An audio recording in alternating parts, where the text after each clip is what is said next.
Good morning, students. Good morning. Morning, sir. Good morning, sir. Good morning. Good morning.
So let us start.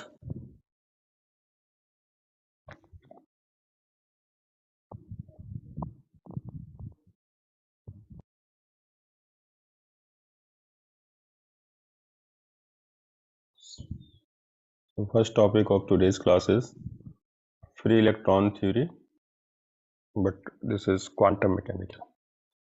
आज हम लोग quantum mechanical free electron theory discuss करेंगे, and this theory was given by Sommerfeld.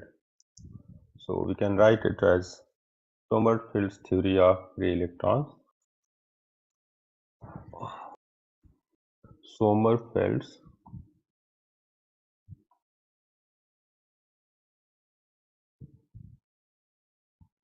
Sommerfeld's theory of free electron.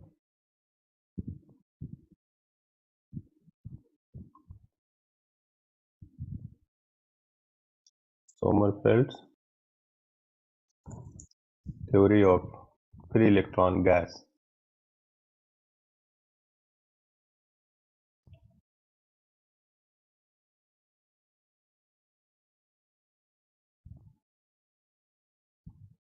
And first of all, we have discussion of one-dimensional free electron gas. One dimensional, two dimensional, three dimensional, तीनों dimension के लिए separately discuss करेंगे. One dimensional free electron gas. So this was given by Sommerfeld. So इसको हम लोग Sommerfeld's theory of free electron बोल रहे हैं. ओके, तो free electron gas means electrons are considered as free electrons. Again we will consider electrons को हम लोग we will have consider that electrons are freely moving in the crystal. Crystal के अंदर electrons freely moving है और इसीलिए the potential, हम लोग कौन सा पोटेंशियल अप्लाई करेंगे? Potential of 1D box,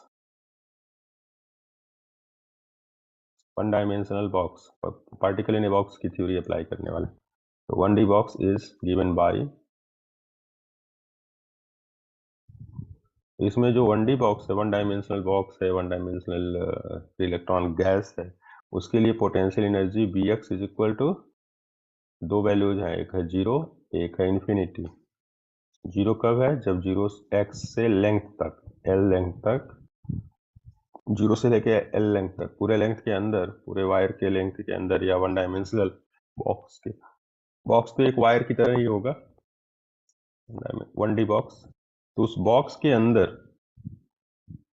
potential 0 है, and at the boundaries and beyond the boundaries, boundary और बाउंड्री के बाहर, जैसे बाउंड्री लिख रहे हैं, बाउंड्री से बाहर, okay, beyond the boundary and at the boundary, that potential is infinite. Means अगर ये मैं वन डायमेंशनल बॉक्स एक ले लेता हूँ तो पोटेंशियल इसमें कितना है, 0। This potential is 0, Vx is 0। ये वन डायमेंशनल बॉक्स हो गया जिसमें पोटेंशियल एनर्जी 0 है और इसकी बाउंड्रीज पर इनफाइनाइट पोटेंशियल है। तो इसकी बाउंड्रीज पर और बाउंड्री के बियॉन्ड पोटेंशियल एनर्जी इंफिनिटी है। ओके, दैट मीन्स कि the particle has infinite barrier. एक तरह से कह सकते हैं कि ये इनफाइनाइट बैरियर है, जिस बैरियर को ब्रेक करके पार्टिकल कभी भी इस वन डायमेंशनल बॉक्स को छोड़कर बाहर नहीं आ पाएगा। पार्टिकल के पाए जाने की 100% प्रोबेबिलिटी इस वायर के अंदर है। इसका लेंथ है 0 से L लेंथ, ठीक है, 0 से L लेंथ, और ये एक्स एक्सिस है। एक्स एक्सिस में 0 से लेकर के L लेंथ तक का वायर हमारे पास है। 0 से स्टार्ट होकर के L लेंथ तक का वायर है और उस वायर के अंदर पार्टिकल के पाए जाने की 100 प्रोबेबिलिटी मीन्स इलेक्ट्रॉन, अगर हमारे पास पार्टिकल इलेक्ट्रॉन है, इलेक्ट्रॉन इस वायर को क्रॉस नहीं कर सकता। मीन्स उसका बियॉन्ड दैट वायर, या कह सकते हैं beyond that particle, beyond that box, beyond that one dimensional box, it's probability is negligible, it's probability is exactly 0। Neglect है, प्रोबेबिलिटी 0 है, ये पाया नहीं जा सकता बाहर। तो इसको हम लोग श्रोडिंगर इक्वेशन की हेल्प से सॉल्व करते हैं। आप जानते ही होंगे श्रोडिंगर इक्वेशन, मैं सॉल्व नहीं करूंगा, बस एक बार श्रोडिंगर इक्वेशन, उसके बाद उसका सोल्यूशन रिजल्ट लिख दूंगा। श्रोडिंगर्स इक्वेशन वन डायमेंशन पढ़ा होगा आपने क्वांटम मैकेनिक्स में, minus h cut square upon 2m d2 psi upon dx square plus vx psi equal to e psi. Okay, यहाँ पर जो साई है, psi is one dimensional wave function. तो one dimensional wave function and v is potential energy. और पहला term जो होता है वो minus h cut square by 2m, ये पी स्क्वायर बाई 2m जैसा term, P square by 2m जैसा टर्म है।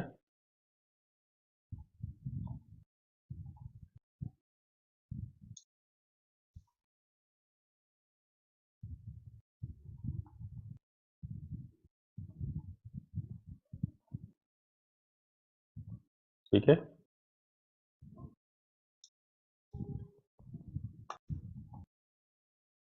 तो ये श्रोडिंगर इक्वेशन, इसको वन डायमेंशन के लिए मैंने लिखा है। इसको सॉल्व करके हम लोग energy and wave functions calculate करते हैं। Where E is energy eigen value of particle, energy eigen value होगी इसको सॉल्व करने के बाद। Energy of the particle is electron.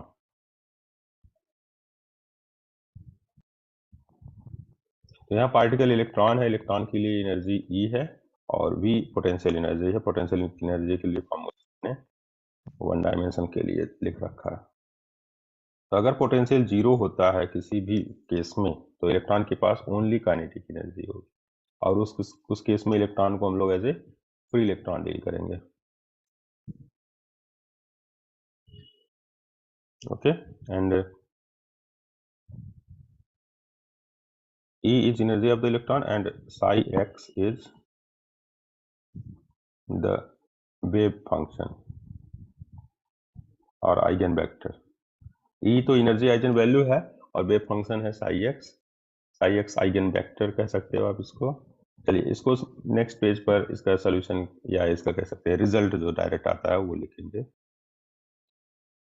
The solution of this wave function provides you energy eigen value and wave vector, normalise wave vector लिखेंगे हम लोग। Note कीजिए इसको, नेक्स्ट पेज पर हम लोग wave function and eigen value energy लिखेंगे, note करेंगे। हाँ हो गया। So the solution of above equation, solution of Schrodinger equation, Schrodinger equation gives क्या देता है? श्रोडिंगर इक्वेशन का solution En is equal to n square pi square h का 2ml square pi square h cut square upon 2ml square and इसको आप En लिख सकते हो, ठीक है।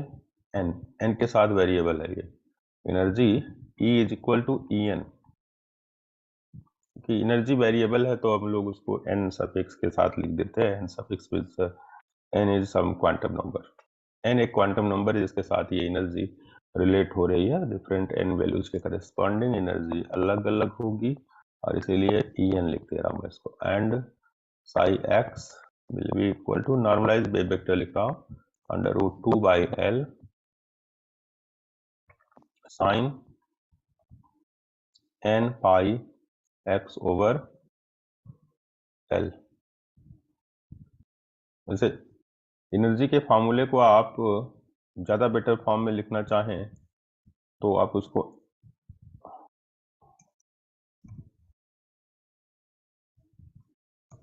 ऐसे भी लिख सकते हैं। पहले एक बार उसको उस तरह से लिखते हैं तब इसमें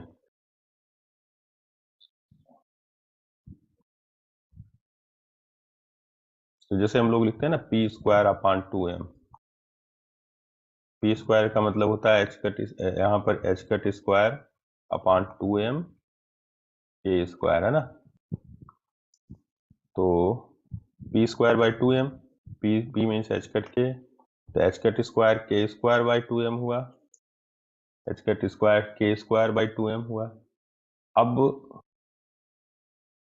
अगर मैं h cut square upon 2m की बात करता हूँ, n पाई बाई l होता है k का value, n pi over l square and this now this is equal to n square pi square h cut square upon 2ml square. अब इससे क्या होगा कि हमें p का भी आइडिया है, हमें k का आइडिया है। वेव वेक्टर k क्या होगा, p क्या है, मोमेंटम क्या है, ये सारा कुछ यहाँ से अब आप कैलकुलेट कर सकते हो, यहाँ पर रिलेट कर सकते हो। What is momentum, what is kinetic energy, what is the, क्योंकि यहाँ पर ओनली काइनेटिक एनर्जी को ही हम लोग यहाँ टोटल एनर्जी बोल रहे हैं। Potential is already zero inside the box. ये तो हुआ हमारे पास वेव फंक्शन वगैरह लेना। वेव फंक्शन की वैसे कोई खास जरूरत हमें नहीं है because we are not going to discuss the state of particle. State के लिए स्टेट फंक्शन वगैरह ये सब दिखाने की जरूरत हमें नहीं है बिकॉज हमारा डीलिंग उसमें नहीं है। हमें किसी भी पर्टिकुलर स्टेट के करस्पॉन्डिंग एनर्जी से मतलब है। एनर्जी इलेक्ट्रॉन्स को अगर हम लोग डिस्ट्रीब्यूट करेंगे डिफरेंट एनर्जी लेवल्स में तो उसके लिए हमें उसका क्वांटम नंबर n चाहिए उसके करस्पॉन्डिंग, और दूसरे क्वांटम नंबर्स में मैग्नेटिक स्पिन क्वांटम नंबर हम लोग यहाँ डील करेंगे, डिस्कस करेंगे साथ। So for n is equal to 1, अगर मान लो क्वांटम नंबर n की वैल्यू 1 लेता हूँ, n इज इक्वल टू 2, कोई ऐसा क्वांटम नंबर बता सकते हैं जो आपने पढ़ा हो और जिसकी वैल्यू 1 से स्टार्ट होती हो रियल लाइफ में, मतलब एक्चुअल साइंटिफिक एग्जांपल्स में? प्रिंसिपल क्वांटम नंबर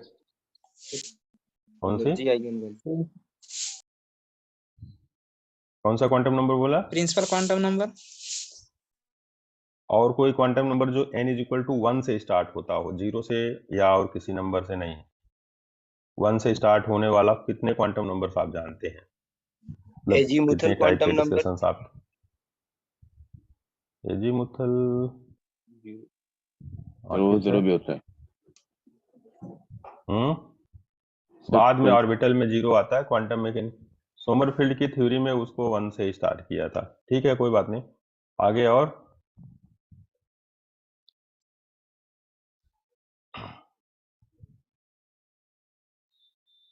कोई दूसरा क्वांटम नंबर नहीं है आपके पास? हार्मोनिक ऑसिलेटर में 0 से स्टार्ट होता है। हार्मोनिक ऑसिलेटर 0 पॉइंट एनर्जी 0 से स्टार्ट होता है और उसके बाद फिर नेक्स्ट, तो इसलिए आप और भी जितने भी एनर्जी लेवल्स की बात कर पाओगे, वहां पर सबसे पहला जो आपने बेसिक डिस्कशन किया होगा आज तक, वो रहा होगा प्रिंसिपल क्वांटम नंबर।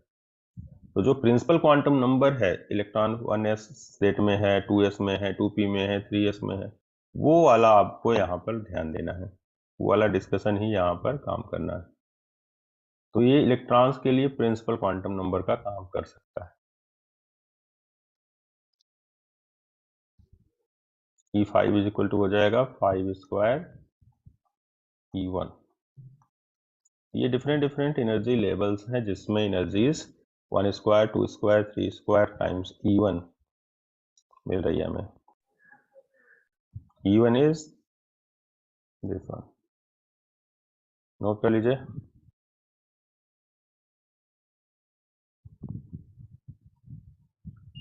E1 को भी मैं 1 स्क्वायर E1 लिख देता हूँ, 2 square E1, 3 square, 4 square E1।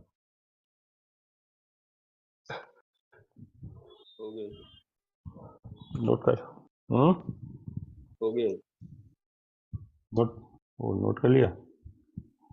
So now we have to arrange these energy levels in energy level diagram.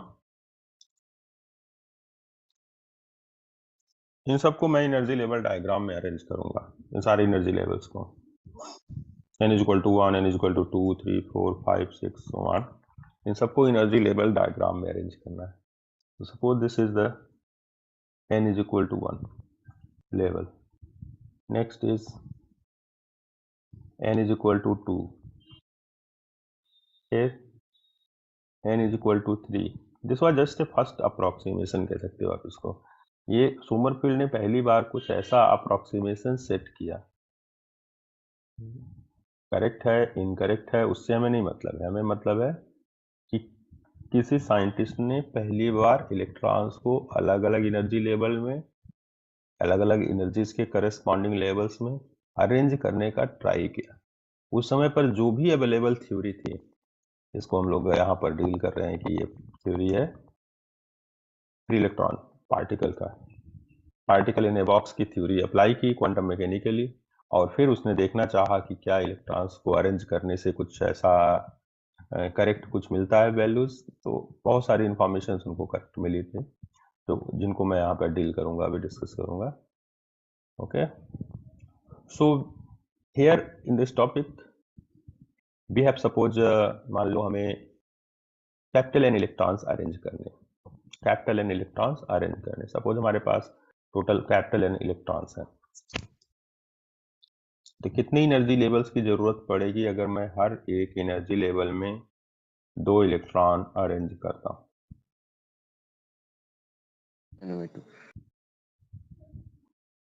Total number of energy levels कितने रिक्वायर्ड हैं? n by 2।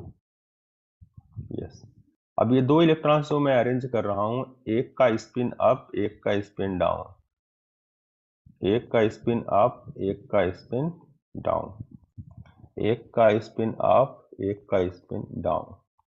I am taking 2 electrons, one with ms plus half, other with ms minus half, and उनको arrange करता चला जा रहा हूं मैं।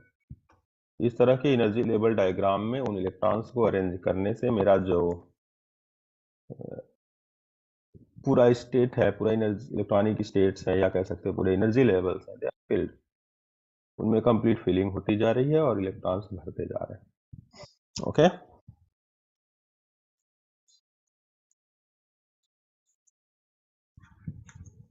इनकी एनर्जीज भी लिख लेता हूं साथ साथ। E1 2 स्क्वायर E1, E2 है ये, E3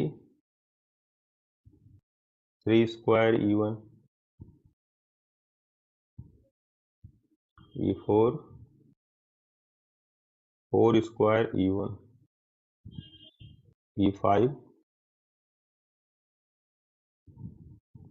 5 स्क्वायर E1। अब एक डॉट डॉट डॉट करके एक लेबल है जिसका नाम है EF, NF है इसका energy level number, energy level के लिए क्वांटम नंबर NF है और NF टाइम्स E1 ये एनर्जी होगी। ठीक है, नोट कर लीजिए इसको इमेज में।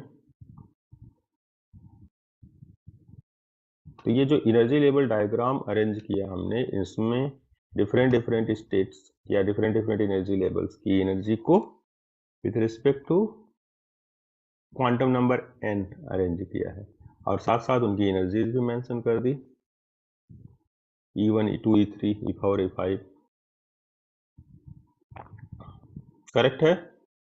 चलिए अब मैं इसमें ये बताऊंगा कि मुझे ओनली प्रिंसिपल क्वांटम नंबर, जिसको मैंने यहाँ n से लिखा है, और दूसरा क्वांटम नंबर मैं ले लूंगा मैग्नेटिक स्पिन क्वांटम नंबर, और बीच में L और ML मैग्नेटिक ऑर्बिटल और ऑर्बिटल क्वांटम नंबर, उनको यहाँ पर इंपॉर्टेंस नहीं देना है।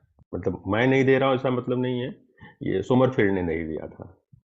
सोमरफेल्ड को उस समय हो सकता है इसका कोई गेस ना रहा हो, या फिर उसने ट्राई ना किया हो, या एडजस्ट कैसे करेंगे उसके लिए कोई गेस तो रहा ना होगा, कोई इन्फॉर्मेशन नहीं देना चाह रहा होगा, या उस समय कंसीडर करने से कुछ प्रॉब्लम आ रही होगी, इसलिए उसने ऑर्बिटल क्वांटम नंबर नहीं लिया।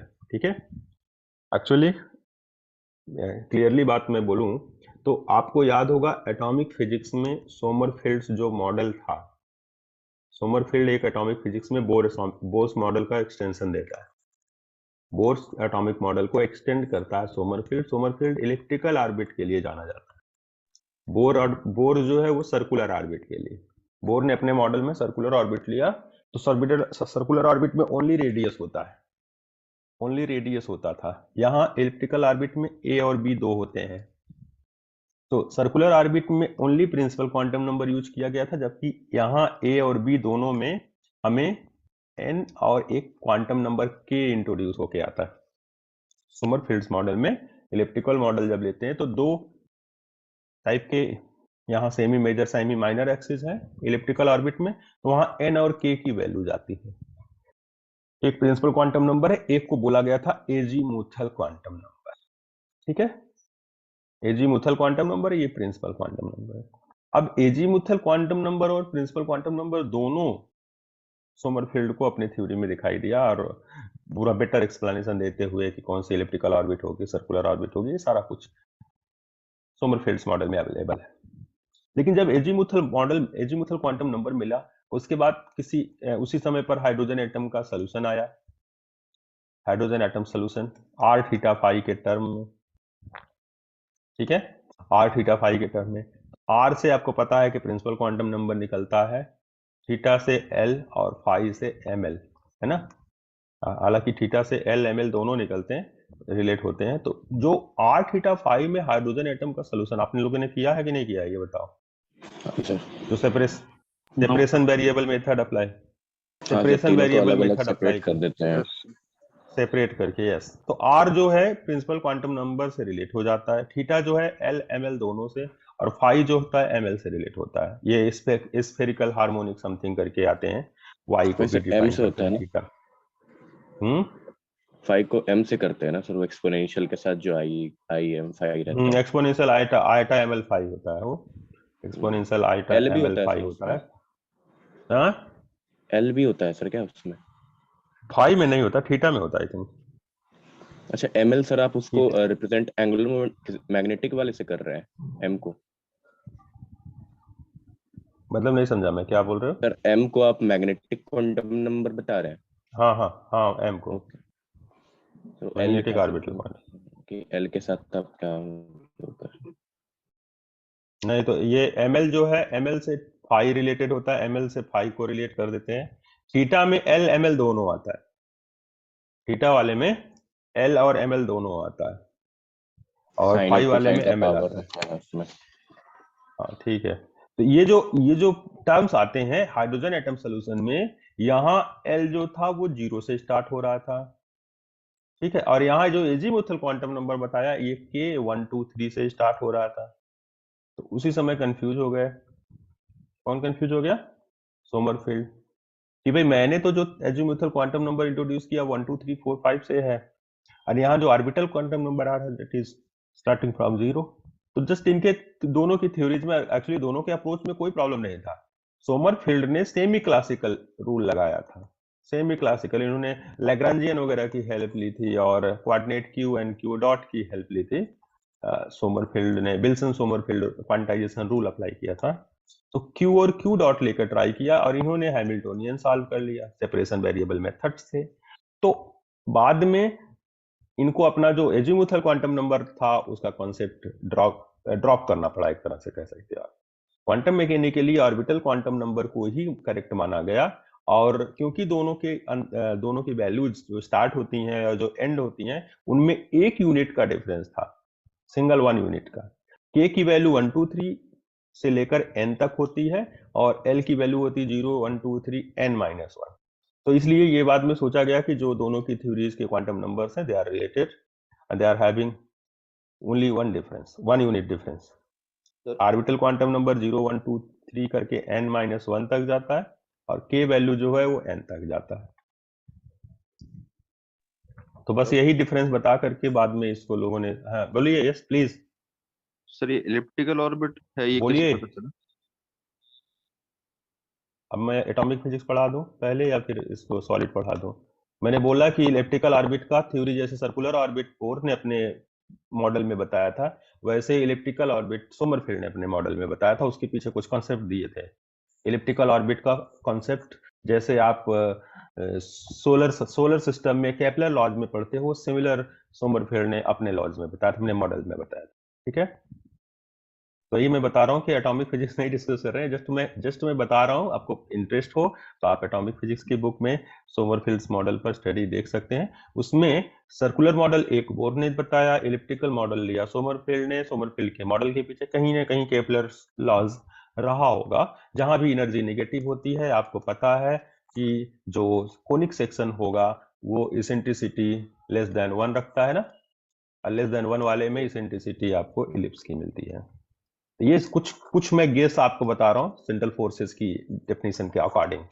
सेंट्रल फोर्सेस आप मैकेनिक्स में पढ़ते हो, तो मैं जस्ट ये हिंट कर रहा हूँ। मेरा, अब मैं, ऐसा नहीं है कि आप पूछोगे और मैं इलिप्स वाले पे पूरा डिस्कशन, मैं जस्ट हिंट कर रहा हूँ कि उस समय पर 2 क्वांटम नंबर्स थे, एक ऑर्बिटल और एक एजीमुथल। एजीमुथल सोमरफील्ड ने खुद बताया था और ऑर्बिटल क्वांटम नंबर आया था हाइड्रोजन एटम के सोल्यूशन में। तो कहीं ना कहीं यही रीजन रहा होगा, इनको जो भी मॉडल बनाने लगे ये, इन्होंने ऑर्बिटल क्वांटम नंबर या कह सकते हैं एजीमुथल क्वांटम नंबर, दोनों को ड्रॉप कर दिया। सोमरफील्ड ने अपना थ्योरी बनाते समय, फ्री इलेक्ट्रॉन थ्योरी बनाते समय ओनली 2 क्वांटम नंबर्स डील किया है, एक प्रिंसिपल क्वांटम नंबर n और दूसरा ml। ठीक है, n और ml को लेकर ट्राई किया है। अब हम भी उसी को करते हैं, डिस्कस करते हैं उसी थ्योरी को। क्योंकि भाई बहुत बार क्वेश्चन आता है ना कि एल क्यों नहीं लिया। एल इसीलिए नहीं लिया क्योंकि उस समय एल के पीछे, ऑर्बिटल क्वांटम नंबर के पीछे बहुत सारे मिसकॉन्सेप्ट आ गए थे। कहीं एक 1 से स्टार्ट हो रहा है, एक 0 से स्टार्ट हो रहा है, तो बाद में लोग क्रिटिसाइज ना करें इसलिए उसने लिया ही नहीं होगा, या फिर कुछ भी रहा होगा रीजन। चलिए हम लोग डिस्ट्रीब्यूट करेंगे। Let we have to distribute electrons. हमें इलेक्ट्रॉन्स को डिस्ट्रीब्यूट करना है। कहाँ डिस्ट्रीब्यूट करना है? एनर्जी लेवल्स में। Distribute electrons in various energy levels। एक एनर्जी लेवल में कितने इलेक्ट्रॉन स्टेट्स हैं दिख सकता है, देख रहे हो आप लोग? एक energy level principal quantum number n = 1 में कितने स्टेट्स हैं? 2 state. Yes, so each energy level has 2 states. Why not more than 2? क्यों दो से ज्यादा क्यों नहीं है? तो फिर अनस्टेबल हो जाएगा इलेक्ट्रॉन स्पिन का जो ओरिएंटेशन है, मैग्नेटिक स्पिन दे देगा नेट, तो फिर अनस्टेबल होकर भाग जाएगा। अच्छा, let us consider there are capital N electrons. There are suppose capital N electron, suppose capital N electrons है, ठीक है। सो यहां पर 2 इलेक्ट्रॉन से ज्यादा इसलिए नहीं फिल कर सकते because to fill these electrons in particular states or in particular energy levels, we always follow Pauli exclusion principle। Poly exclusion principal बोलता है कि एक स्टेट में अगर आपके पास प्रिंसिपल क्वांटम नंबर है और मैग्नेटिक स्पिन क्वांटम नंबर, तो ओनली 2 इलेक्ट्रॉन्स रख सकते हैं, एक ms प्लस हाफ के साथ, एक ms माइनस हाफ के साथ। In energy levels we follow Pauli exclusion principle. Pauli exclusion principle के अकॉर्डिंग प्रिंसिपल और ऑर्बिटल प्रिंसिपल और मैग्नेटिक स्पिन, अभी 2 ही क्वांटम नंबर है, दोनों पे डील कर। तो प्रिंसिपल जो क्वांटम नंबर है वो अगर सेम हो रहा है 2 इलेक्ट्रॉन्स के लिए, तो एटलीस्ट ms को तो डिफरेंट करना ही पड़ेगा, है ना। तो इसीलिए एक को ms प्लस हाफ दिया, एक को ms minus half. Pauli exclusion principle should be valid. We follow Pauli exclusion principle. हम लोग पॉली एक्सक्लूजन प्रिंसिपल फॉलो कर रहे हैं। ओके, तो fill these electrons in energy levels, we have to follow Pauli exclusion principle.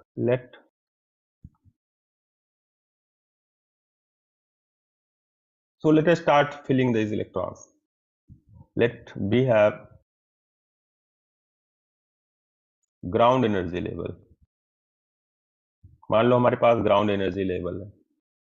Ground energy level मतलब n is equal to 1. This energy level can have maximum 2 electrons. This energy level can have कितने electrons रह सकता है ये? Can have maximum 2 electrons. एक तो रह सकता था, लेकिन एक से ज्यादा भी रह सकता है अगर वो अपोजिट स्पिन वाला, अपोजिट ms क्वांटम नंबर वाला रहे तो। कैन हैव मैक्सिमम 2 इलेक्ट्रॉन्स, ज्यादा से ज्यादा ये 2 इलेक्ट्रॉन्स रख सकता है। ओके, इसके corresponding to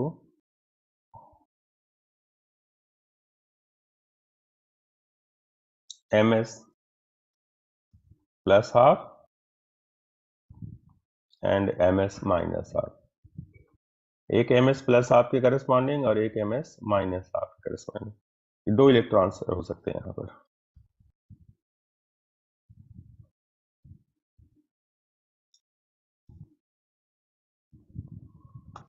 okay,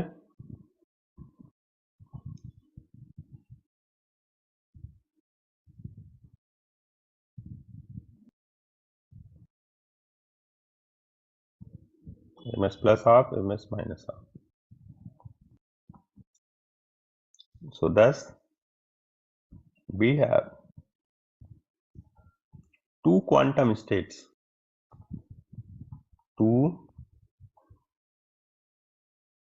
quantum states. कौन कौन से क्वांटम स्टेट्स हैं? क्वांटम स्टेट्स एक है n, ms। केट नोटेशन में लिख रहा हूं, केट में 1 plus half and other one is 1 minus half. तो पहले n और उसके बाद ms वैल्यूज लिखते हुए 1 plus half 1 minus half, 2 states मैंने मेंशन किया corresponding to ground level. Ground level के corresponding we have 2 electronic state, 2 quantum states. We have 2 quantum states in the ground energy level.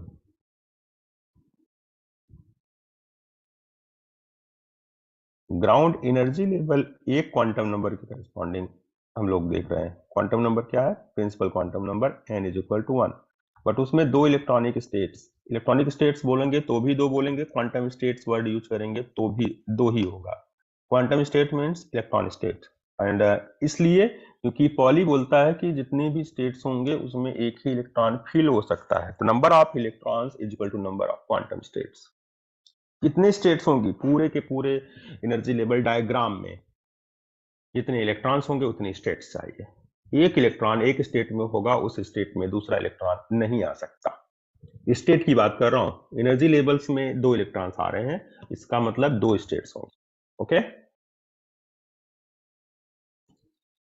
तो first quantum state n is equal to 1, ms is equal to plus half, and other quantum state is n is equal to 1, ms is equal to minus half. तो plus half minus half ms values के साथ principal quantum number constant है, +1 है, और इसलिए हम लोग उसको अलग अलग क्वांटम स्टेट्स में कंसीडर कर रहे हैं। Okay, so we have two quantum states, one plus half, one minus half. और ये क्वांटम स्टेट्स के लिए हम लोग यहाँ जब बात कर रहे हैं तो हमारे पास क्वांटम स्टेट्स दोनों सेपरेट अलग अलग है। क्वांटम स्टेट्स में दोनों क्वांटम नंबर नहीं सेम हो सकते, एटलीस्ट एक सेम रहेगा। अब दो में से एक सेम रहेगा तो एक डिफर करेगा। एटलीस्ट एक particular atomic state, atomic atom के लिए, मान लो किसी एटम के लिए हम लोग 10-20 इलेक्ट्रॉन, 50 इलेक्ट्रॉन, 100 इलेक्ट्रॉन्स को अरेंज कर रहे हैं, उसके लिए हमें ये रूल फॉलो करना है, पॉली का एक्सक्लूजन प्रिंसिपल, एंड साथ साथ इलेक्ट्रॉन्स को अरेंज करते समय n और ms वैल्यूज देखते रहना है। Now for n is equal to 2, मान लो n इज इक्वल टू 2 आया, ये तो n इज इक्वल टू 1 हुआ। Now for n is equal to 2 means first excited state, उसके लिए क्या होगा, उसमें अगेन दो इलेक्ट्रॉन आएंगे, एक n is equal to 2 ms is equal to plus half, दूसरा आएगा n is equal to 2 ms is equal to minus half. आगे लिखें, नोट कर लीजिए आप लोग।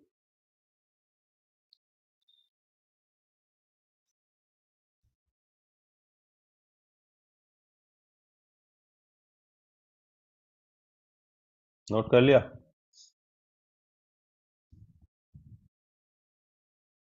सर उसमें एल का कंसिडरेशन नहीं करा और एम का कंसिडरेशन करा है उसमें। एंगुलर वाले का करा था, मैग्नेटिक वाले का नहीं करा था। सर तो मैग्नेटिक वाले को लेकर कैसे एल और जस्टिफाई ml कर नहीं दिया इस किया, चीज को? क्या मतलब? सर मतलब मैग्नेटिक स्पिन को उसने कैसे जस्टिफाई कर लिया बिना बिना एज़ोमिथल और एंगुलर क्वांटम मोमेंटम क्वांटम मैं तो कर रहा हूँ ना जस्टिफाई, मैं कह रहा हूँ ना जस्टिफाई तो कर रहा हूँ मैं। Yes sir. किसी भी प्रिंसिपल क्वांटम नंबर के करेस्पॉन्डिंग ml और l जीरो आते हैं एक एक बार। हाँ सर। हर एक प्रिंसिपल क्वांटम नंबर में एक बार l जीरो आता है, एक बार ml जीरो आता है ना? हाँ सर आता है। हाँ, तो जब l की वैल्यू 1 आए, l की वैल्यू 1 आए, 2 आए, 3 आए, तो उसको ड्रॉप कर दीजिए, बस l जीरो ml जीरो वाला का लेके चलिए।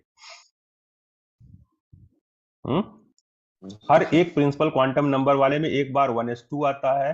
मान लो प्रिंसिपल क्वांटम नंबर 1 लिया, 2 लिया तो 2s2 आता है, 3 लिया तो 3s2 आता है, 4s2 आता है, 5s2 आता है। आप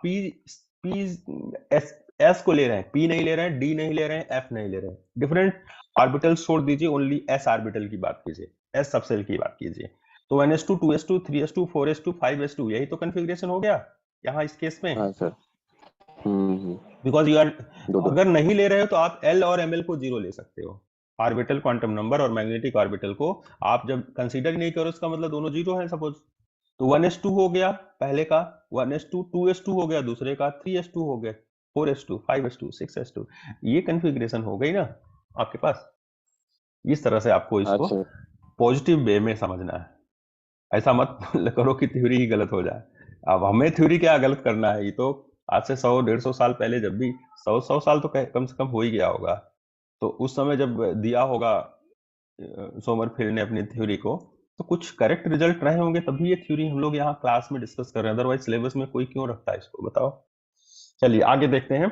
similarly for second electron, second energy level, similarly for n is equal to 2, ground state के बाद अब नेक्स्ट है first excited state. So n is equal to 2. We have two quantum states. Two quantum states. What are these quantum states? Quantum states 2, plus half, 2, plus half, and 2, minus half. 2, minus half.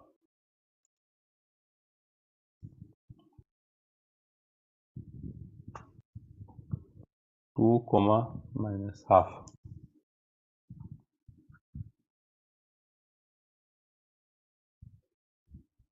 Okay, and so on. ऐसे ही n is equal to 3, n is equal to 4, n is equal to 5, n is equal to 6 बढ़ते जाओगे, कभी तो electron खत्म होंगे ना। And for n is equal to nf, we have two quantum states. ये nf क्या है?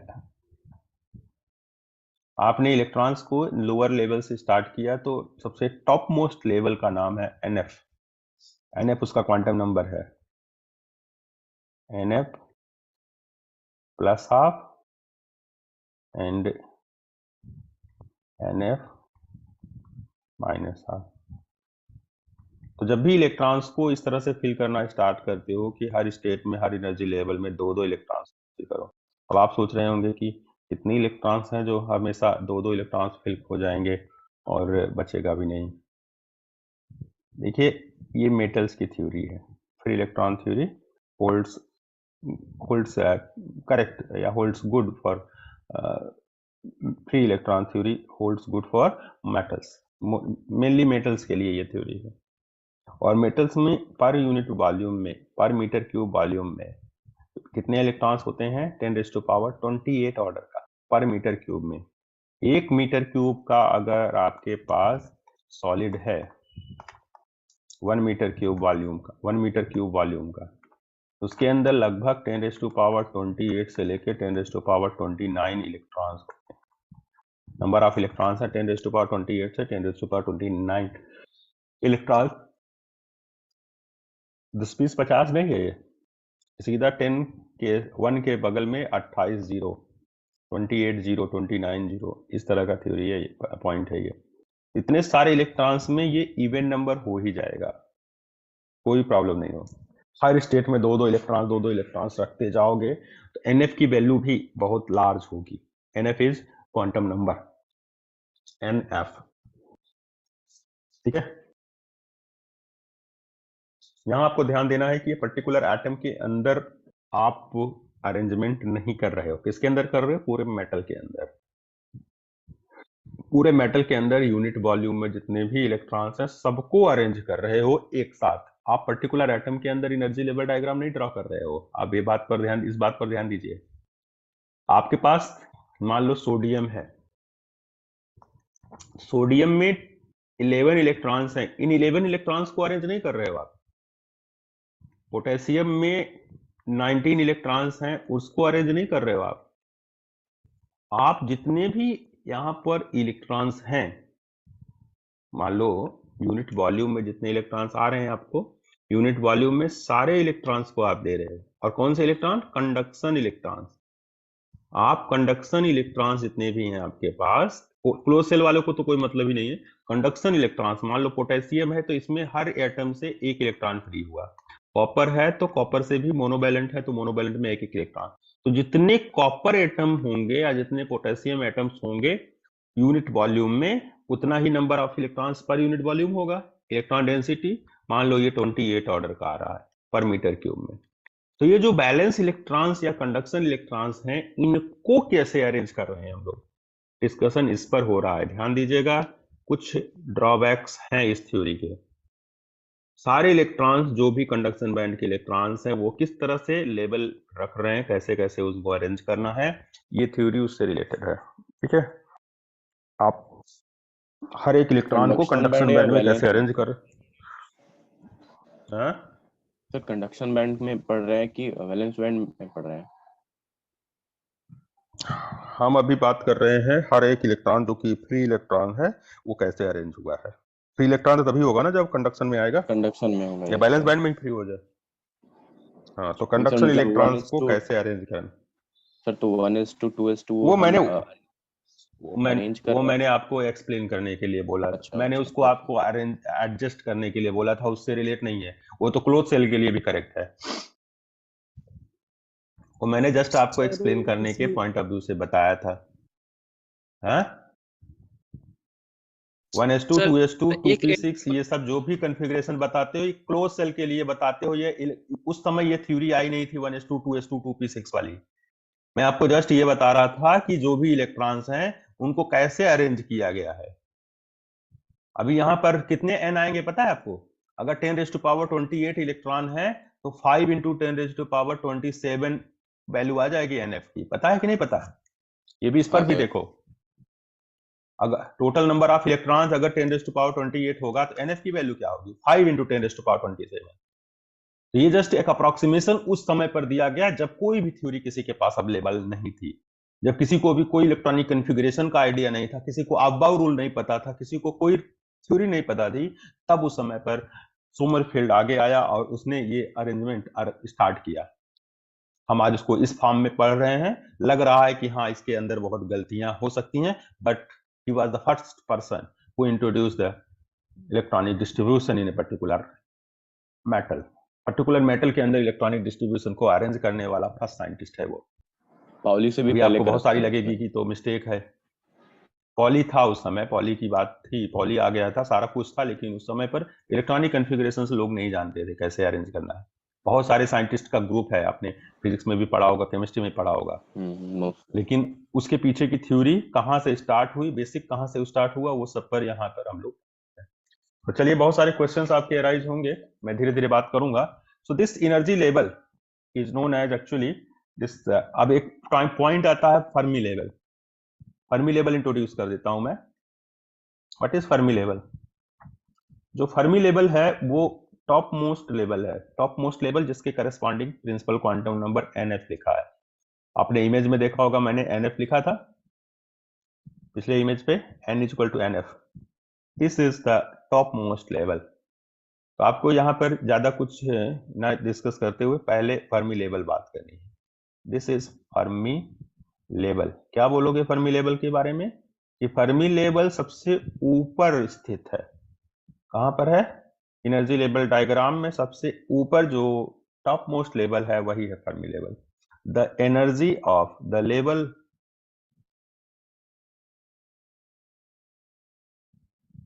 तो द एनर्जी ऑफ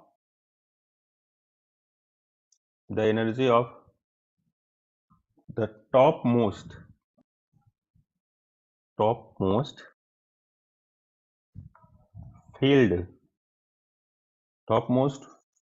फील्ड और ऑक्यूपाइड लेवल कह सकते थे आप।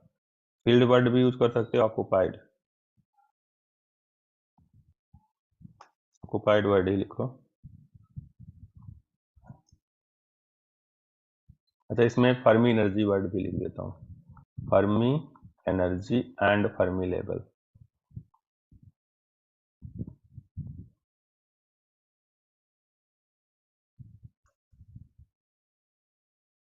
Fermi energy and Fermi level.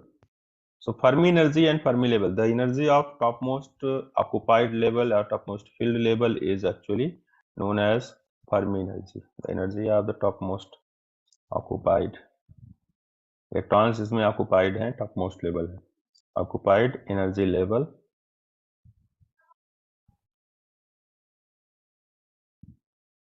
Sir, in the ground state is known as Fermi energy. And this level is known as, topmost level को Fermi level बोल रहे हैं. This level is called as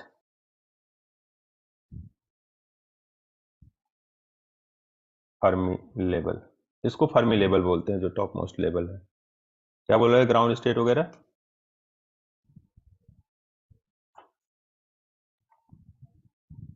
कुछ पूछ रहे हैं या बता रहे थे कुछ? No, sir, is it necessary for it to be in the ground state, the highest occupied in the ground state?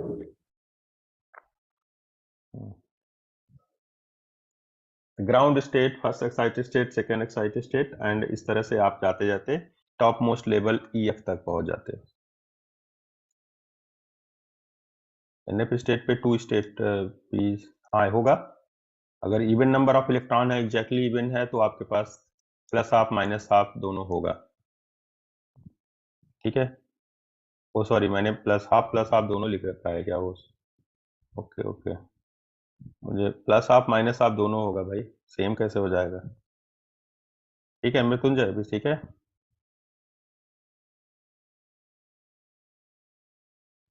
So now Fermi energy is equal to, आप लोग ठीक कर लेना, MS में मैंने दोनों में NF के करस्पॉन्डिंग +½ लिख दिया था बाय मिस्टेक, अभी मैंने सही कर दिया।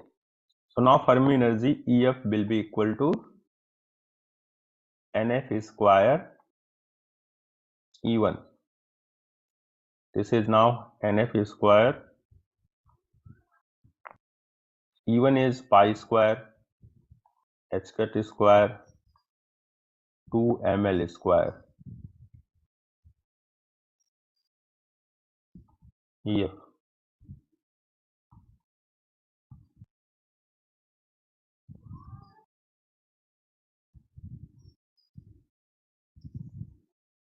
तो फर्मी एनर्जी EF की वैल्यू हो जा रही है NF square E1.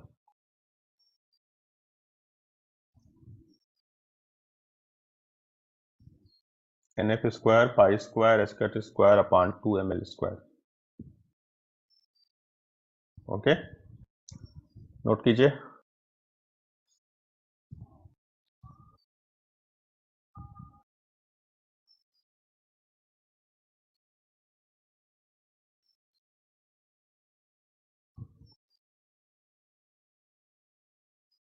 Sir highest हम ले रहे हैं उसको फर्मी एनर्जी लेवल, लेकिन जब हम लोगों ने थोड़ा सा उसमें पढ़ा है इलेक्ट्रॉनिक्स में, सेमीकंडक्टर फिजिक्स में, तो सर उसमें फर्मी जो एनर्जी होता था वो कंडक्शन बैंड और मतलब किसी भी इंट्रिंसिक सेमीकंडक्टर के लिए कंडक्शन बैंड और वैलेंस बैंड के बिल्कुल बीच वाले को बोलते थे फर्मी लेवल.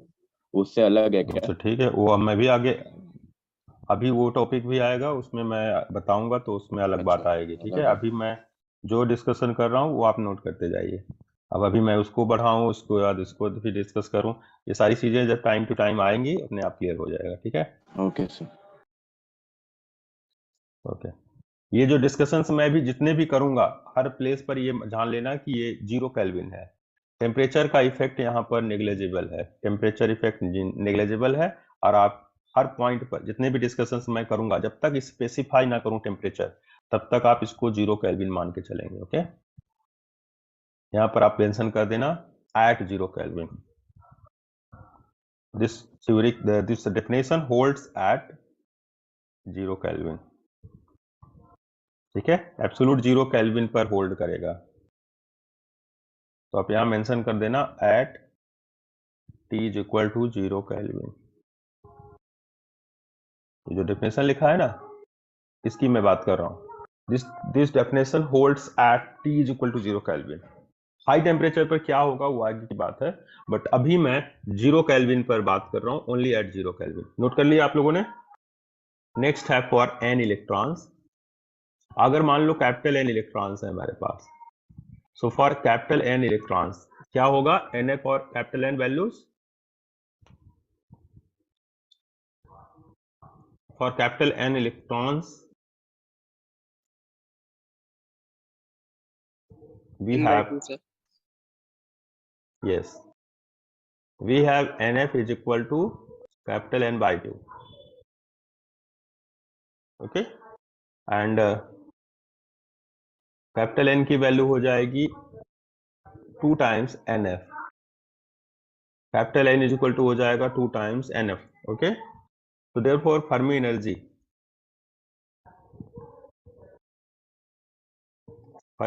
में NF की वैल्यू कैपिटल N by 2 लिख लेंगे. तो ये हो जाएगा capital N by 2 whole square pi square h cut square upon 2 ml square.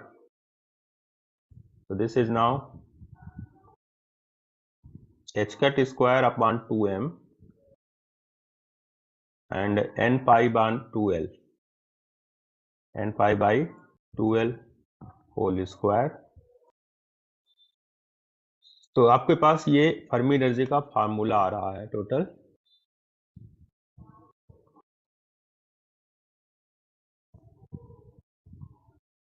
Fermi energy का formula h cut square upon 2m upon into n pi upon 2l. So this is EF.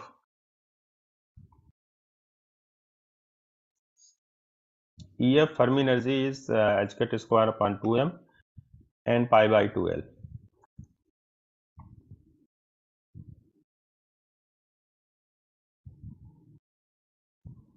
एक minute,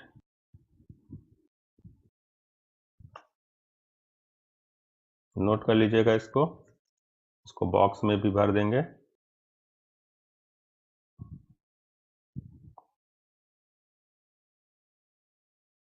okay, and अगर इस तरह से define करें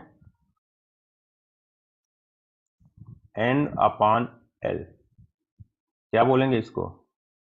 n is number of electrons, capital N number of electrons को represent कर रहे हैं, l क्या है? पर यूनिट लेंथ। एक तरह से ये लीनियर इलेक्ट्रॉन डेंसिटी हो जाएगी। This is rho l। Rho l क्यों लिख रहा हूं? Linear electron density. This is number of electrons per unit length, तो रो l लिखूंगा इसको।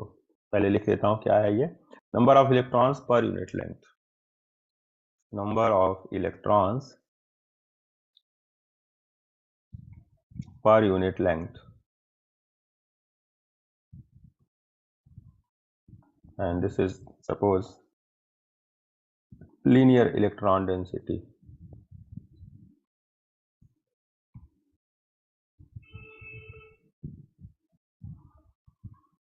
इसको मैं रो l लिख देता हूं। रो के साथ l लिखने का मतलब है लीनियर इलेक्ट्रॉन, ये डेंसिटी लीनियर है, एरियल वॉल्यूम नहीं।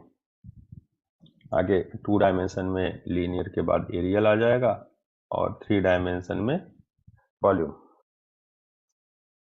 so therefore EF is equal to h cut square upon 2m rho pi upon rho L pi upon 2 whole square। So you can say that Fermi energy of one-dimensional free electron gas is proportional to rho L square। EF is proportional to rho L square। Square के proportional है। Fermi energy is proportional to square of density, electron density. Electron density के square के proportional है।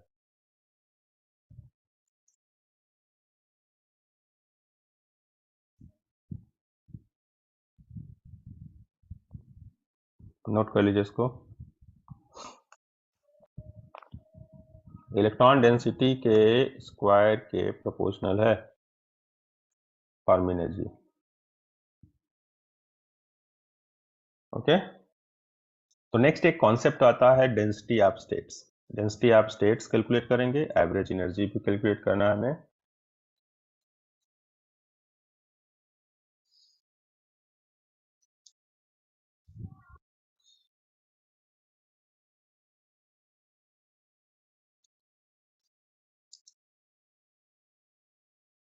Note कर लीजिएगा तो बताना आप लोग। फर्दर है density of states and average energy of electrons. हो गया ना? दो कौन हो गया? Sir okay,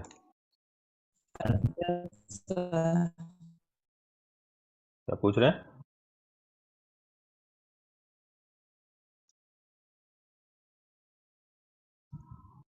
so now density of states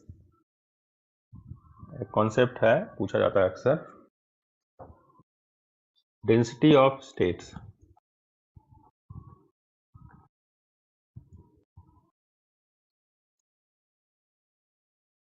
density of states और density of quantum states. Density of quantum states की बात कर रहा हूं मैं। Quantum states,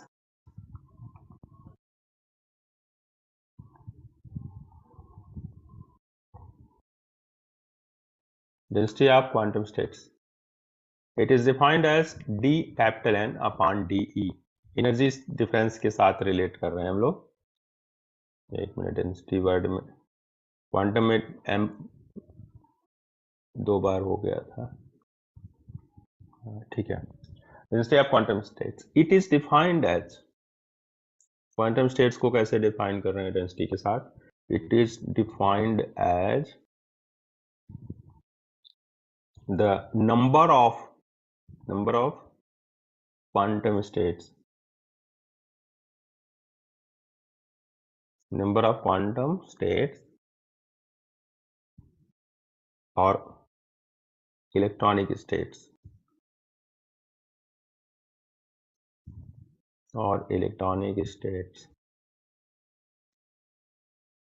per unit energy interval.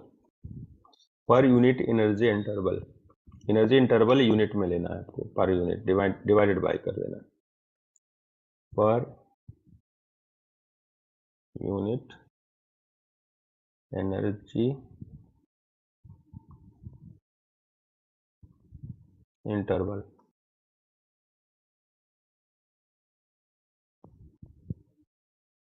Okay, this is represented by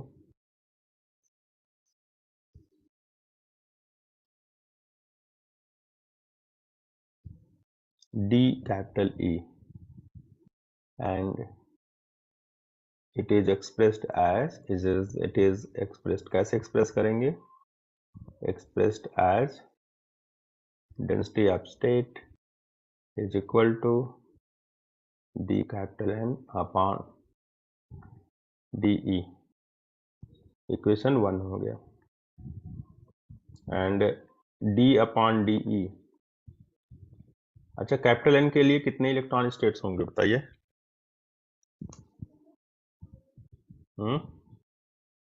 या ऐसा नहीं तो वैसे बताइए.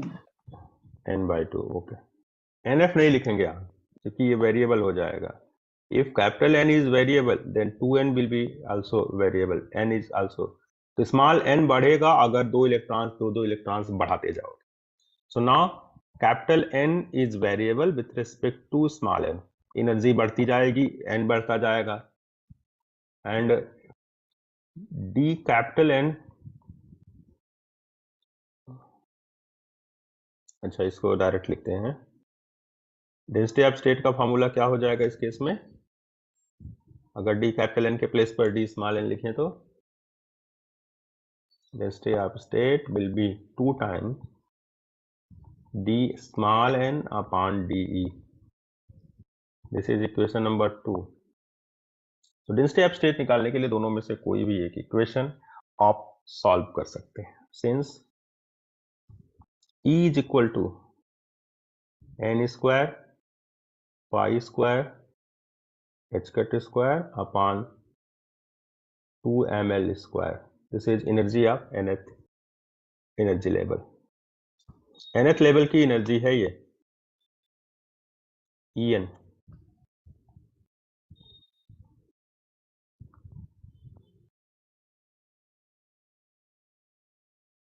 है ना.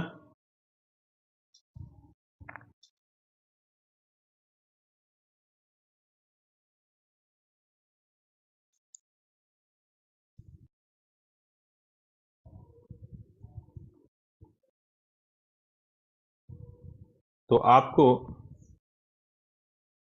n के रिस्पेक्ट, n का डेरिवेटिव e के रिस्पेक्ट में करना है, तो e के साथ n में नहीं लगाता हूं. ठीक है, अंडरस्टूड है कि ये e है एनर्जी. अदरवाइज आप डिफरेंशिएशन में मिस्टेक करें. तो यहां पर आ जाएगा n is equal to 2me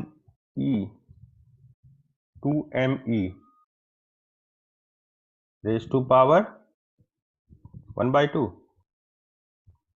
है ना, multiplied by L upon pi h cut.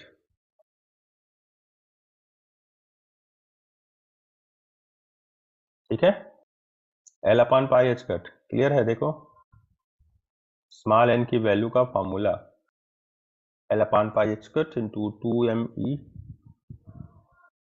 चलिए, तो ये हो गया n, रिलेट कर दिया n को e के साथ. अब इसका डिफरेंशिएशन करके डेंसिटी ऑफ स्टेट निकाल सकते हैं. Okay, so differentiating this equation with respect to capital E. Differentiating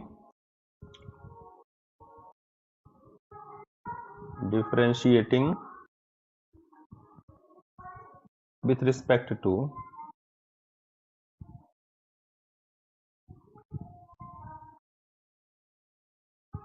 with respect to E, we get dN upon dE is equal to 1 upon 2 2me raise to power half minus 1 क्या होगा minus half into 2m into L upon pi h cat.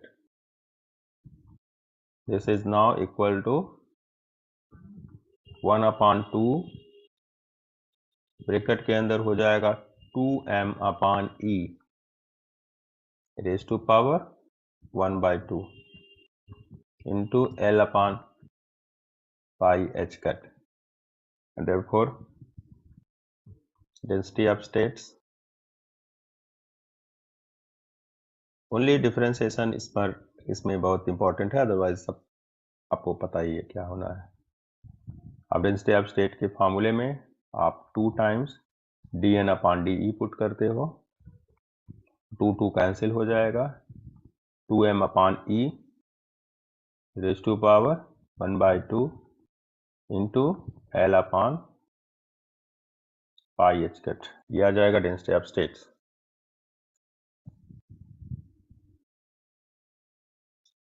L upon pi h cut constant है, 2m upon E वाले में energy variable.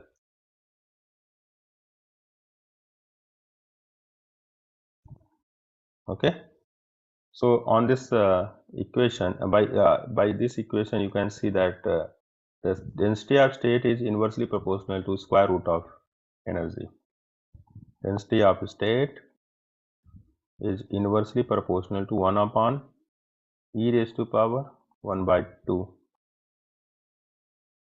Density of state dE is proportional to e raised to power minus 1/2.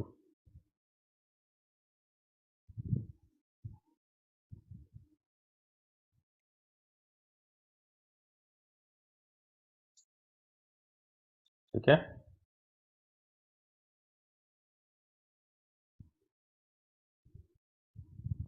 Note कर लीजिए। Density of state energy के power minus half के proportional है।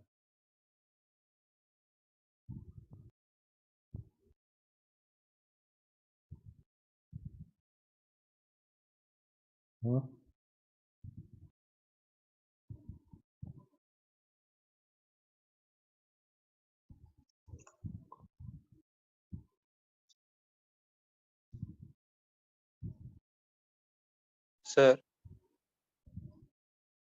Yes, sir ये वाला कंफ्यूजन हो रहा है बार बार, जैसे कि मतलब सर ये नंबर ऑफ इलेक्ट्रॉन और नंबर ऑफ क्वांटम स्टेट हमेशा इक्वल होगा और number of energy level number of electron का हाफ होगा ना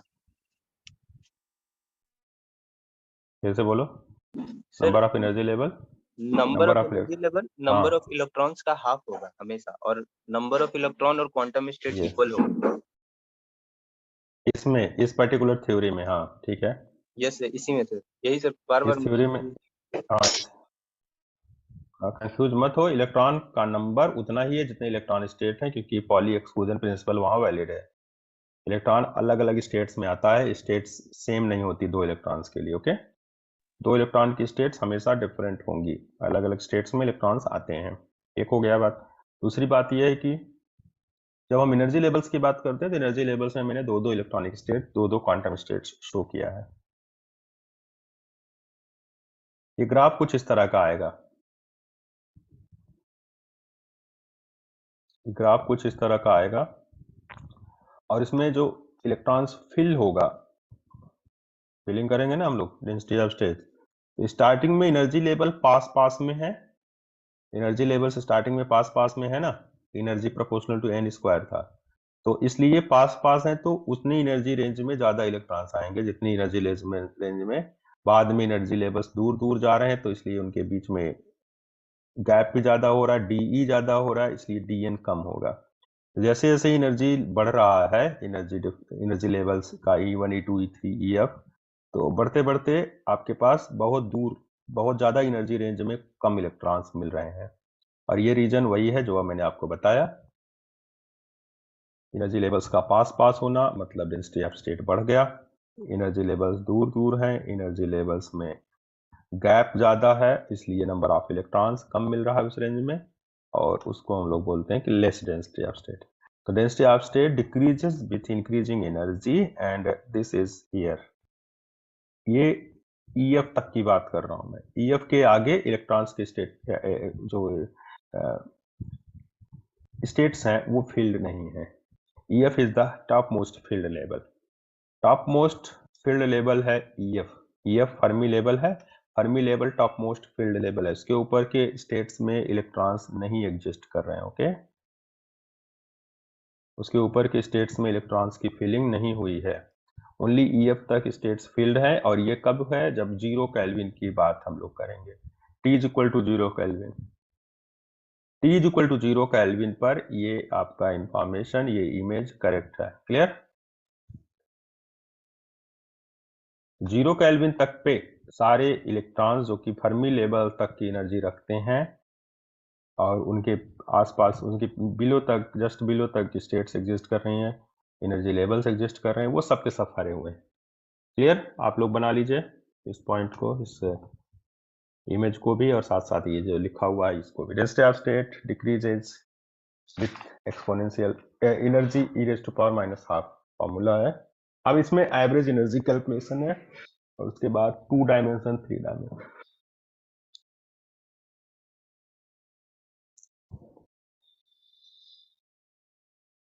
सर जो तो ना टोटल एनर्जी फर्मी, बोलिए।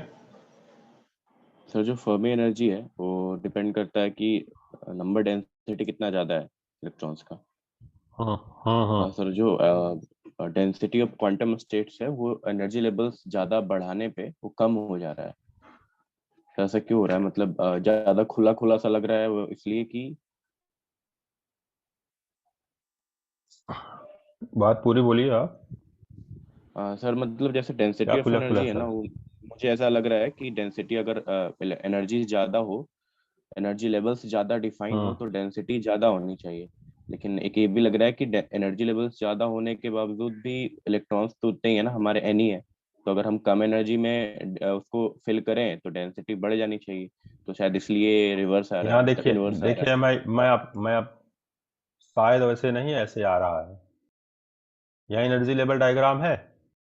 अगर मान लो 5 इलेक्ट्रॉन वोल्ट का रेंज लेता हूँ, तो 5 इलेक्ट्रॉन वोल्ट रेंज में मान लो यहाँ पे 2 लेवल्स आए, इसमें एक ही लेवल आया, इसमें हो सकता है लेवल आए ही नहीं।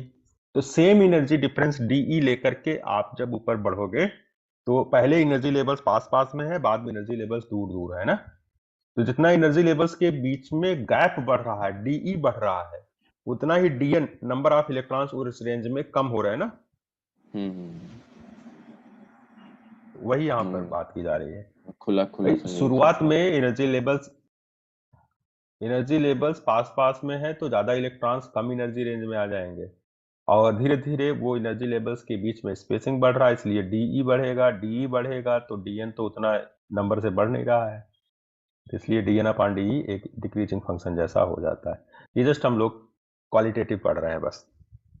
आगे हम लोग नेक्स्ट बात करेंगे एवरेज एनर्जी पर, total energy and average energy. Total energy of capital N electrons क्या होगी? कैपिटल N इलेक्ट्रॉन्स हैं, टोटल एनर्जी उनकी क्या होगी? सो नेक्स्ट पॉइंट है total energy of capital N electrons. Capital N electrons की total energy E total,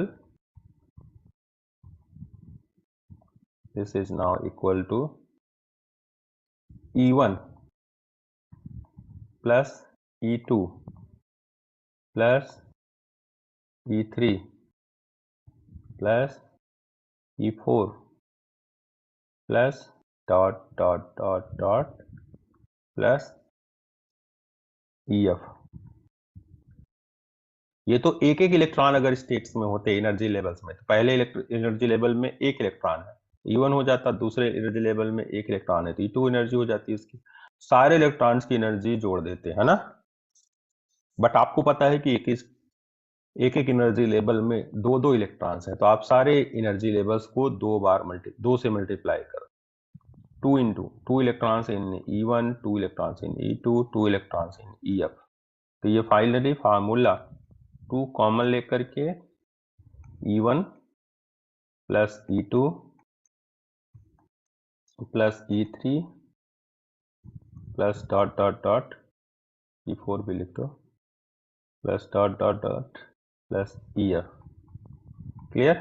we have taken 2 as common, 2 को common ले लिया। तो दो इलेक्ट्रॉन हर स्टेट में है, तो उन इलेक्ट्रॉन्स की एनर्जी में 2 मल्टीप्लाई कर देंगे।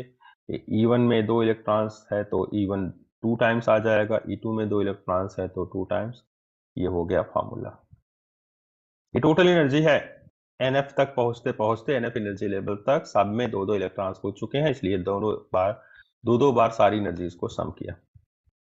अब E1 से E2 का रिलेशन, E2 से E1, E3, ये सारे रिलेशंस आपको यूज करना है। सो अब है हमारे पास E1, जिसको कि मैंने 1 स्क्वायर लिखा था, plus E2 means 2 square E1,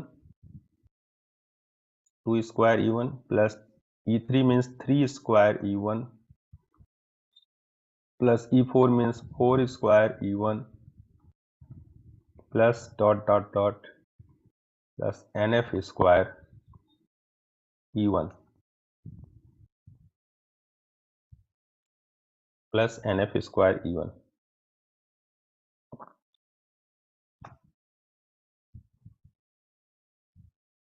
okay,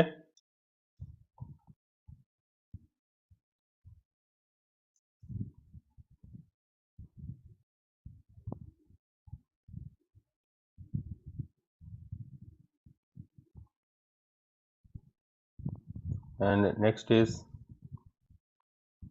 अब ये 2 कॉमन पहले से है, E1 भी कॉमन आ गया।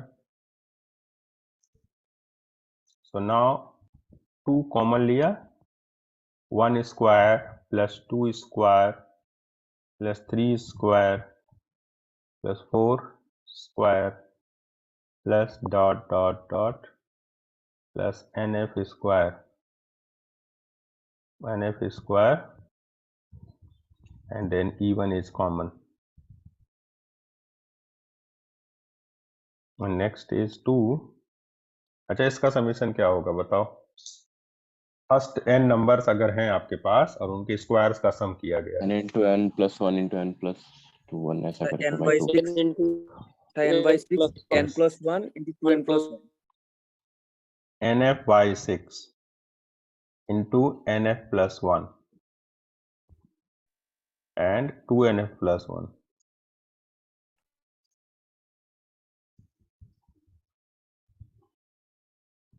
ठीक है, एंड E1।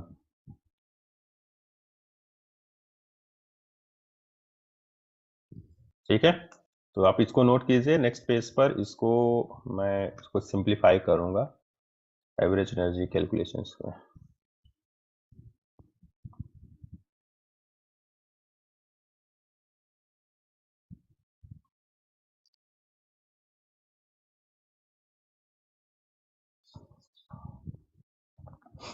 सो नेक्स्ट हो जाएगा 2 टाइम्स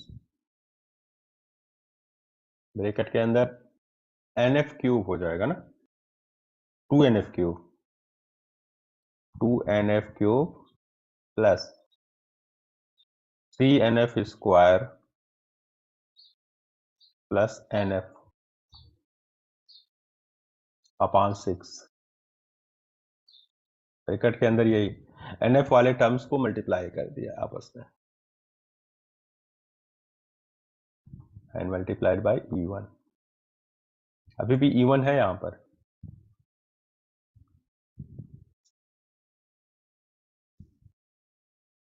E1 अभी भी है। Which one is the dominating term? इनमें डोमिनेटिंग टर्म कौन सा है? 2NFQ okay, E1। Why? If NF is बहुत लार्ज है ना, very large, yes, लार्ज है तो therefore NF cube will be greater than NF square and NF square will be greater than NF.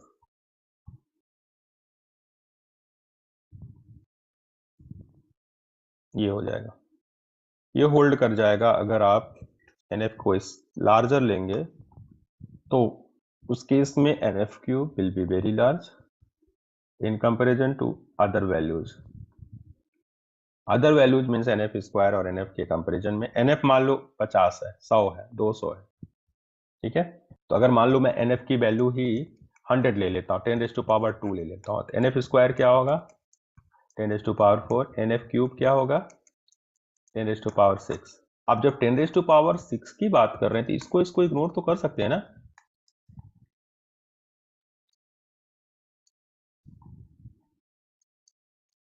आप बताओ क्या वैल्यू आएगी अगर मैं तीनों टर्म्स रखूं तो भी। अगर मान लो इसको 2 से मल्टीप्लाई कर दिया, इसको 3 से मल्टीप्लाई कर दिया, इसको 1 से, तो क्या आएगा 2 0 3 0 0 0 1 0 0 है ना, यही आएगी ना। देखो Yes, sir. तो आप NF स्क्वायर और NF को अगर इग्नोर कर दोगे तो भी तो यही आ रहा है। हम फिजिक्स वालों को कैसे लिखना होता है इसको लिखते हैं 2.0 इंटू 10⁻⁴ 1 2 3 4 5 6 हो जाएगा, यही तो लिखा। इसको भी आप वही लिखते हैं 2 इंटू 10⁻⁶। भाई डेसिमल के बाद तीसरे चौथे प्लेस पर कहीं 3 आ रहा है, कहीं 1 आ रहा है, तो उसको तो इग्नोर कर ही सकते हैं हम लोग। तो मैं जस्ट एक पॉइंट अब एक रफली बता रहा था कि अगर NF की वैल्यू 100 हो तो क्या हो सकता है। हालांकि यहां पर नंबर ऑफ इलेक्ट्रॉन्स 100 और 200 300 500 नहीं है, वेरी लार्ज नंबर। इसीलिए NF क्यूब के कंपैरिजन में NF स्क्वायर, NF को इग्नोर कर देना ज्यादा बेटर चॉइस है हमारी, और उससे कुछ रिजल्ट भी निकलेगा, अच्छा रिजल्ट निकलेगा। फाइनली उससे हमें रिजल्ट कंक्लूजन भी पहुंच जाएंगे हम लोग। चलिए इसको कर लेते हैं सॉल्व। तो आपके पास याद रखना है आपको कि this is just a approximation. आप यहां 2 को 3 से 6 से कट करोगे तो 1/3 आएगा। 1/3 into 2 times NF into NF square E1 and this is now equal to 1/3 capital N EF. This is E total.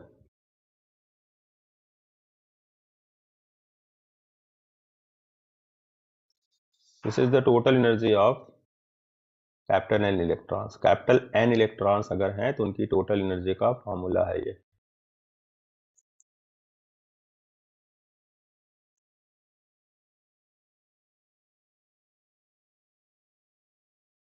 थोड़ा प्रीवियस ओके स्लाइड कर दीजिएगा।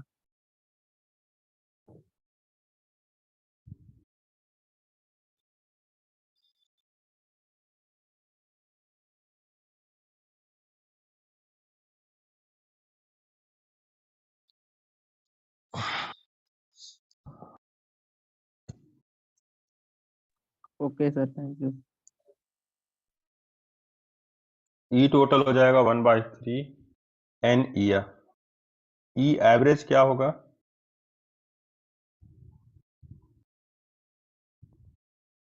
एवरेज एनर्जी पर इलेक्ट्रॉन। एक इलेक्ट्रॉन की एनर्जी क्या होगी 1/3 EF.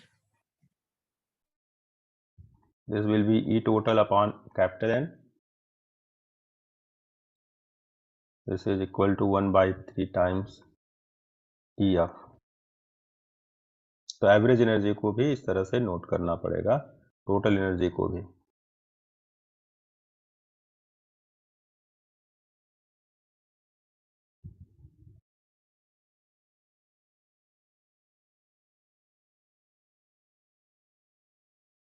तो एवरेज एनर्जी इज 1/3 EF.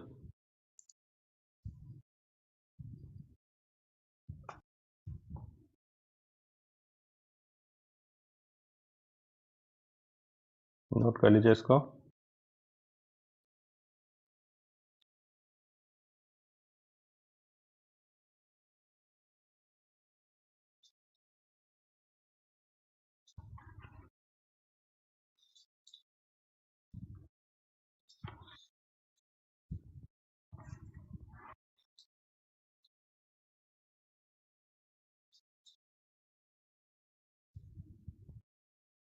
इस पर बेस्ड एक क्वेश्चन मैं अभी सॉल्व करता हूँ बस.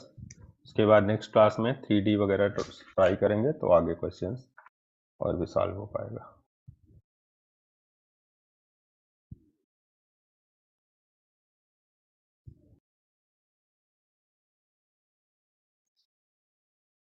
अभी 1 डायमेंशन का ही डिस्कशन किया है.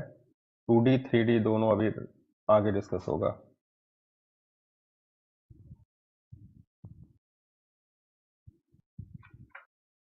एक सिंपल सा क्वेश्चन मैं इसमें ट्राई करूंगा. नोट कर लिया आप लोगों ने? हाँ सर. यस ये क्वेश्चन है question number 16. The Fermi level EF depends on the length LH. किस तरह से डिपेंड करता है L पर? लीनियर सॉलिड के लिए. नो स्लिप अप हाँ 1/L square. No slip square sir. हाँ मतलब yes. EF is equal to h cut square upon 2m n pi by 2l whole square. That means EF is proportional to 1 upon L square.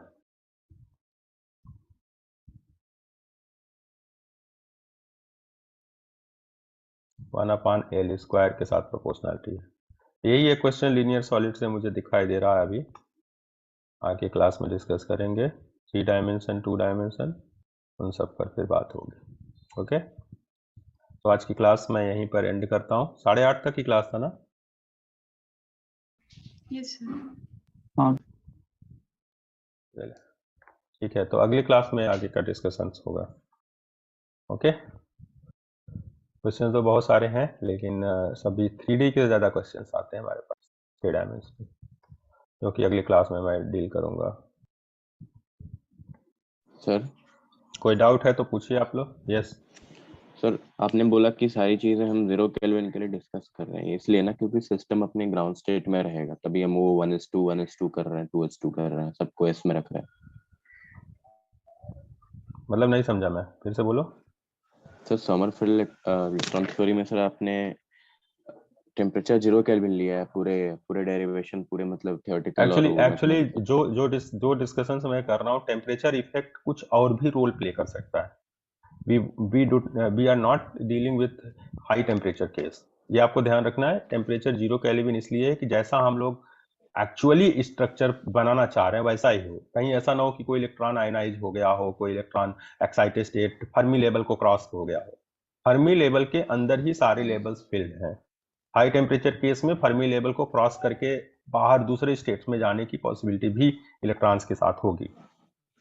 ठीक है तो high temperature में वो अलग बात होगी. हाई टेम्परेचर पे इलेक्ट्रॉन के पास अपना काइनेटिक एनर्जी होगा, अपना रोटेशन, अपना जो वाइब्रेशन एनर्जी होगा, एटम्स भी वाइब्रेट करेंगे. वो सब बातों को अभी यहाँ पर इग्नोर करके चलना था, इसीलिए टी को 0 केल्विन लिया. ठीक है और कोई डाउट किसी को? यस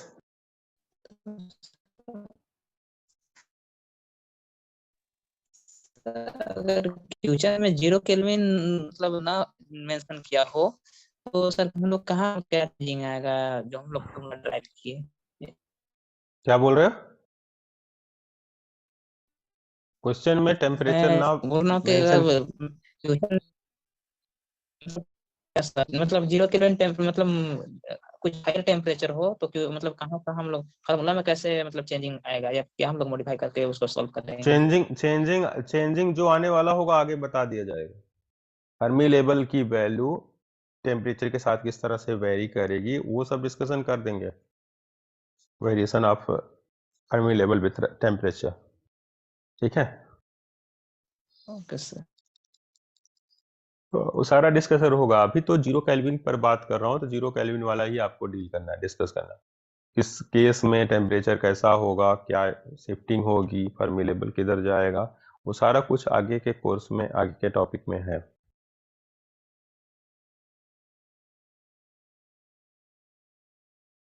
यही प्रीवियस स्लाइड्स हैं, जिसका छूटा हो देख लीजिए।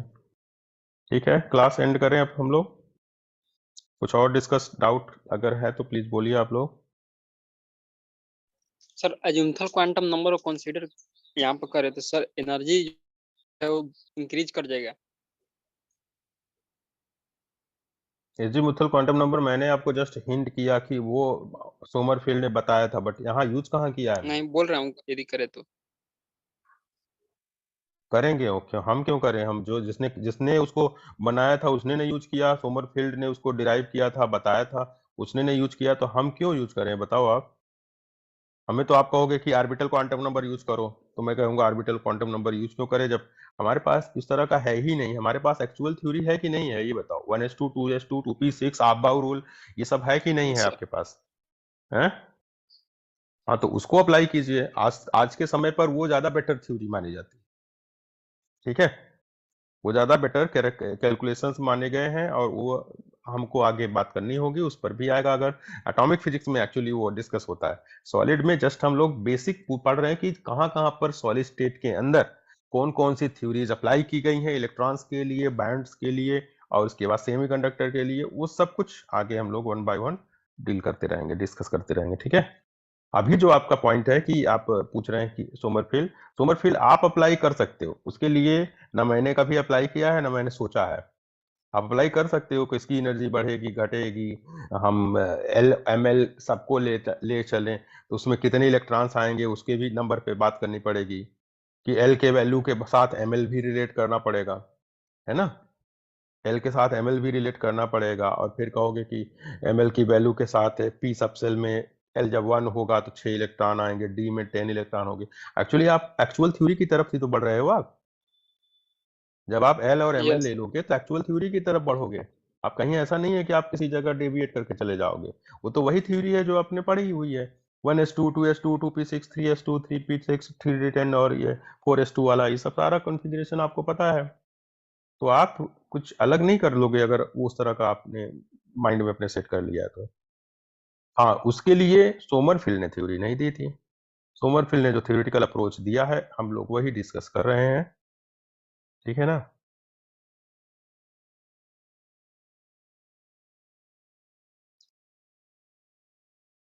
और कोई डाउट किसी स्टूडेंट को?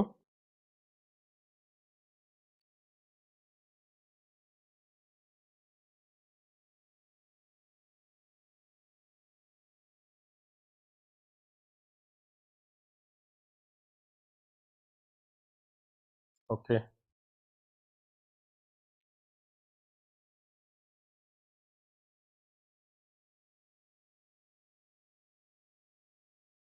Thank you sir. Thank you sir. Thank you sir. Thank you sir. Thank you thank you thank thank you भैया, थैंक यू, थैंक यू।